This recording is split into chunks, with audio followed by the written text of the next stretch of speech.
பிரச்சனைக்காக police station போனா இனிமேல் 15 நாள் இல்ல 60 நாள் வரைக்கும் கூட உங்களை போலீஸ் கஸ்டடியில எடுக்க முடியும்னு சொன்னா நம்புவீர்களா? பழைய ஐபிசி சட்டங்களை மாத்திட்டு புதுசா பிஎன்எஸ் சட்டங்களை கொண்டு வந்துட்டாங்க என்பது மட்டும்தான் நம் ஊரில் பலருக்கும் தெரிந்த செய்தி.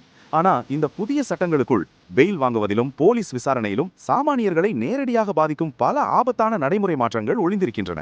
வழக்கறிஞர்களுக்கே சவாலாக இருக்கும் இந்த விஷயங்களை சாமானிய மக்களாகிய நாம் தெரிந்து கொள்ளாவிட்டால் நாளைக்கு கோர்ட்டிலோ அல்லது போலீஸ் ஸ்டேஷனிலோ நாம் பெரிய சிக்கலில் மாட்டிக்கொள்ள வாய்ப்பிருக்கிறது. வணக்கம், நான் உங்கள் வினோத். இது சட்டம் அண்ட் வினோத் யூடியூப் சேனல்.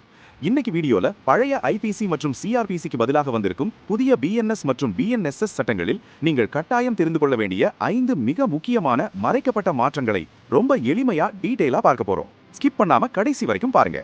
முதல், போலீஸ் கஸ்டடி நீட்டிப்பு, எக்ஸ்டெண்டட் போலீஸ் கஸ்டடி. முதல் மற்றும் மிக முக்கியமான ஆபத்தான மாற்றம் போலீஸ் கஸ்டடி. பழைய சிஆர்பிசி சட்டப்படி ஒருவரை கைது செய்தால் முதல் 15 நாட்களுக்குள் மட்டுமே போலீஸ் கஸ்டடி எடுத்து விசாரிக்க முடியும். அந்த 15 நாள் தாண்டிவிட்டால் போலீசால் கஸ்டடி கேட்க முடியாது. ஆனால் புதிய பிஎன்எஸ்எஸ் பாரதிய நாகரிக் சுரக்ஷா சம்ஹிதா சட்டத்தின்படி அந்த 15 நாள் போலீஸ் கஸ்டடியை கைது செய்யப்பட்ட முதல் 40 அல்லது 60 நாட்களுக்குள் எப்போது வேண்டுமானாலும் பிரித்து கேட்டு வாங்கிக் கொள்ளலாம். அதாவது உங்களுக்கு பெயில் கிடைக்கும் நேரத்தில் எங்களுக்கு இன்னும் 5 நாள் கஸ்டடி வேணும் என்று போலீஸ் கேட்டால் உங்களுக்கு பெயில் கிடைப்பது தாமதமாகலாம். இது சாமானியர்களை நீண்ட நாட்கள் சிறையில் வைக்க பயன்படும் ஒரு கருவியாக மாற வாய்ப்புள்ளது. இரண்டாவது மாற்றம், கைது செய்யப்படும் போது விலங்கிடுவது.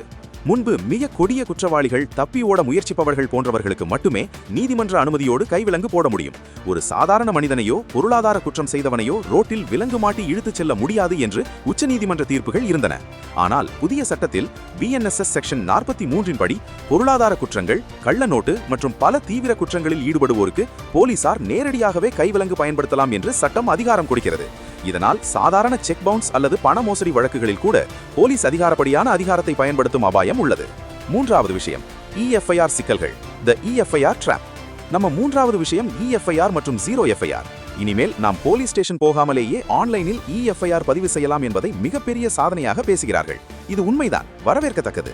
ஆனால் இதில் உள்ள ரகசியம் என்னவென்றால், நீங்கள் ஆன்லைனில் இஎஃப்ஐஆர் பதிவு செய்தாலும் அடுத்த 3 நாட்களுக்குள் நீங்கள் நேரில் சென்று அந்த எஃப்ஐஆரில் கையெழுத்து போட வேண்டும். அப்படி போடாவிட்டால் அந்த எஃப்ஐஆர் பதிவு செய்யப்படாது. சட்டம் தெரியாத சாமானியர்கள் ஆன்லைனில் புகார் கொடுத்து விட்டோம், போலீஸ் ஆக்ஷன் எடுப்பார்கள் என்று வீட்டிலேயே இருந்தால் கேஸ் பதிவாகாமலேயே போய்விடும். 4, சொத்துக்களை முடக்கும் அதிகாரம், அட்டாச்மெண்ட் ஆஃப் ப்ராப்பர்ட்டி. நான்காவது விஷயம், சொத்துக்களை முடக்குவது. முன்பு குற்ற செயல்கள் மூலமாக சம்பாதித்த சொத்துக்களை முடக்குவதற்கு அமலுறத்துறை போன்ற பெரிய ஏஜென்சிகளுக்கு தான் பெரிய பவர் இருந்தது.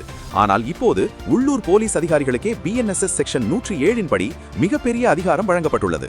ஒரு குற்றம் நடந்ததாக புகார் அளிக்கப்பட்டால் அந்த குற்றத்தின் மூலம் வாங்கப்பட்டதாக கருதப்படும் சொத்துக்களையோ வங்கி கணக்குகளையோ போலீசாரே முடக்குவதற்கு நீதிமன்றத்தில் எளிதாக அனுமதி வாங்க முடியும். ஒருவேளை தவறான வழக்கில் உங்கள் மீது புகார் விழுந்தால் உங்கள் வங்கி கணக்கு உடனே முடக்கப்படும் அபாயம் இதில் இருக்கிறது. 5, சமூக சேவை ஒரு புதிய தண்டனை, கம்யூனிட்டி சர்வீஸ் ஃபார் பெட்டி கிரைம்ஸ். கடைசியாக 5வது மாற்றம் ஒரு பாசிட்டிவான விஷயம். இதுவரைக்கும் ஒரு சின்ன தப்பு செஞ்சா கூட கோர்ட்டுக்கு போனா அபராதம் அல்லது ஜெயில் தண்டனை தான் கிடைக்கும். ஆனால் புதிய பிஎன்எஸ் சட்டத்தில் முதல் முறையாக சமூக சேவை என்ற தண்டனை அறிமுகப்படுத்தப்பட்டுள்ளது.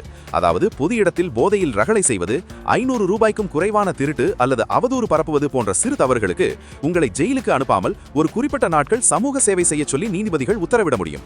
இது சிறைகளில் கூட்டத்தை குறைக்கவும் சாதாரண மக்கள் ஜெயிலுக்கு போவதை தவிர்க்கவும் உதவும். சட்டங்கள் மாறலாம், சட்டத்தின் பெயர்கள் மாறலாம். ஆனால் அந்த சட்டங்களை எப்படி எதிர்கொள்ள வேண்டும் என்ற விழிப்புணர்வு நம்மிடம் இல்லை என்றால் பாதிப்பு நமக்குத்தான்.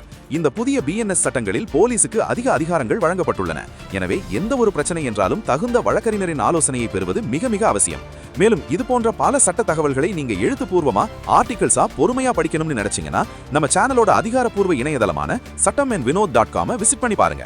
அதில் நிறைய பயனுள்ள விஷயங்களை உங்களுக்காகவே எழுதி அப்டேட் பண்ணிட்டு இருக்கேன். இந்த வீடியோ நிச்சயமாக உங்களுக்கு பயனுள்ளதாக இருந்திருக்கும்னு நம்புறேன். இந்த முக்கியமான தகவல்கள் உங்களோட நிக்காம உங்கள் நண்பர்கள், உறவினர்கள் எல்லாருக்கும் வாட்ஸ்அப்ல ஷேர் பண்ணுங்க. உங்களுக்கு புதிய சட்டங்கள் பற்றி வேற ஏதேனும் சந்தேகங்கள் இருந்தா கமெண்ட்ல கேளுங்க, நான் பதில் சொல்றேன். இது போன்ற தினசரி சட்ட விழிப்புணர்வு மற்றும் அரசியல் செய்திகளுக்கு நம்ம சட்டம் அண்ட் வினோத் சேனலை மறக்காம சப்ஸ்கிரைப் பண்ணிடுங்க. அப்படியே பக்கத்தில் உள்ள பெல் ஐகானையும் கிளிக் பண்ணிடுங்க. மீண்டும் ஒரு பயனுள்ள சட்ட தகவலோடு உங்களை சந்திக்கிறேன். நன்றி, வணக்கம்.